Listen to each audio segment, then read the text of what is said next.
Kolumbiya bu chaqilmas yong'oqda juda qiyin. Kongo ham biz uchun noma'lum jamoa. Menda nimagadir ishonch bor, biz guruhdan chiqamiz.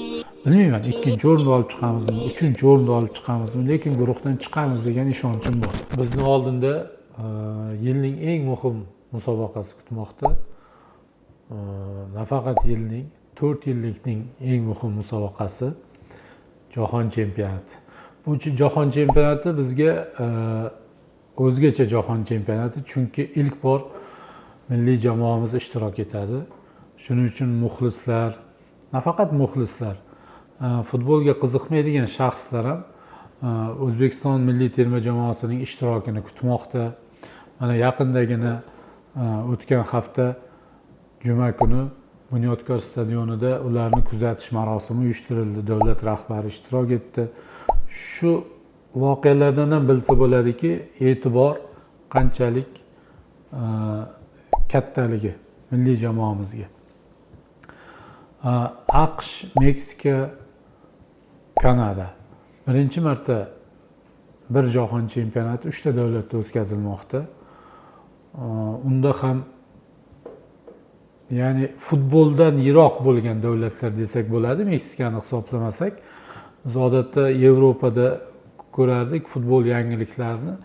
FIFA shu qaror keldiki, ilk bor 3 ta mezbon bor jahon chempionatini Amerika qit'asida o'tkazmoqda. Bu o'ziga yarasha sinov deb o'ylayman.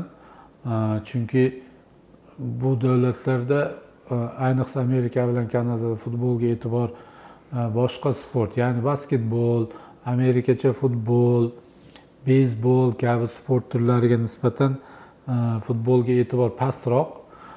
Kanadada xokkeyga e'tibor yuqoriroq. Meksikada to'g'ri, endi futbol hamda boks eng e'tibordagi sport turi. Tashkilotchilikda qanaqadir muammolar bo'ladi deb o'ylayapman, chunki bu jahon chempionati bilan shug'ullanayotgan tashkilotchilik, tashkiliy qo'mita a'zolari bo'lgan hamyurtlarimiz ham tashkilotchilikda, tashkiliy masalalarda Qatardagi jahon chempionatini kutmanglar degandek qilishyapti. Endi Qatardagi jahon chempionati umuman tarixdagi eng yaxshi jahon chempionati, eng ko'p pul sarflangan jahon chempionati, eng qiziqarli o'yinlar o'tgan jahon chempionati va eng qiziq o'tgan finaldir, balkim Fransiya hamda Argentina o'rtasidagi o'yin. Bu jahon chempionatida ko'p yangiliklardan biri, birinchi marta 48 ta jamoa ishtirok etyapti. Buni ham biz hali ko'rishimiz kerak. Bu qanaqa ko'rinadi? Jamoalarning buncha ko'pligi, bir kunda o'yinlar soni juda ko'pligi, muxlislar hamma o'yinni ham ko'ra olmaydi. Birinchidan, ayniqsa bizning yurtimizdagilar uchun juda noqulay. Kechki 6:00 dan boshlanadi, 18:00 ga oxirgi o'yinlar tongi 7:00 da bo'ladi. Shuning uchun futbol muxlislari hamma o'yinni ham ko'ra olmaydi. Endi to'g'ri, bu play-off bahslariga kelganda ancha tartibga tushadi. Ko'p masalalar bor, ko'p savollar bor. Avvalambor 3 ta mezbon davlat qanaqa e'tibor beradi bu jahon chempionatiga? Jamoalarni qanaqa kutib oladi, muxlislarni qanaqa kutib oladi, o'yinlarni qanaqa tashkillashtiradi, muammolar bo'lmaydimi? Bu savollar o'sha vaqtda javobini bilamiz. Ikkinchidan, FIFA birinchi marta 48 ta jamoa bilan jahon chempionati o'tkazyapti. Ya'ni FIFAning o'zida ham bu tajriba yo'q hali. Buncha jamoa bilan jahon chempionati o'tkazish. Futbolchilar qanchalik tayyor bo'ladi buncha o'yinlarga? Ya'ni yana bitta savol bor. Masalan, Qatarda deyarli bitta shahar bor edi, Doha. Bu stadion va boshqa stadionlar o'rtasidagi masofa juda kam edi. Ya'ni siz bitta mehmonxonada yashardingiz, o'yiningiz Lusailda bo'lsa, Lusailga borib kelardingiz 20 daqiqada. Aspireda bo'ladigan bo'lsa, Xalifa stadionida 20 daqiqada u stadionga borib kelardingiz. Endi 3 ta davlatda o'tgandan keyin o'yin va birinchi o'yin va ikkinchi o'yin orasidagi masofa ham bor. Masalan, O'zbekiston milliy terma jamoasi birinchi o'yinni Mexikoda o'tkazadi. Keyin u joyga Atlantadagi bazamizdan kamida 3,5 soatlik uchish masofasi. u yerdan qaytib kelamiz. Ikkinchi o'yinimizni Houstonda o'tkazamiz. Yana 2 soatlik uchish masofasi. Uchinchi o'yinimizni biz o'zimiz bazamiz Atlantada o'tkazamiz. Bu savollar bu murabbiylar oldiga o'ziga yarasha savollar qo'yadi, vazifalar qo'yadi.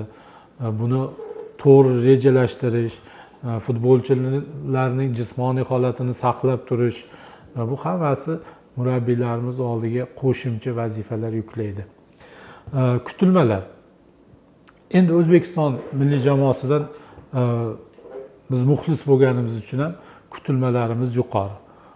Menda nimagadir ishonch bor, biz guruhdan chiqamiz. Bilmayman, 2-o'rinda olib chiqamizmi, 3-o'rinda olib chiqamizmi, lekin guruhdan chiqamiz degan ishonchim bor. Qaysi o'yinda biz ochko olamiz bilmayman. Nimani hisobiga chiqamiz bilmayman, lekin umidim katta, biz guruhdan chiqamiz. Bizni qiyin o'yinlar kutmoqda. Umuman guruhimiz qiyin. Kolumbiya bu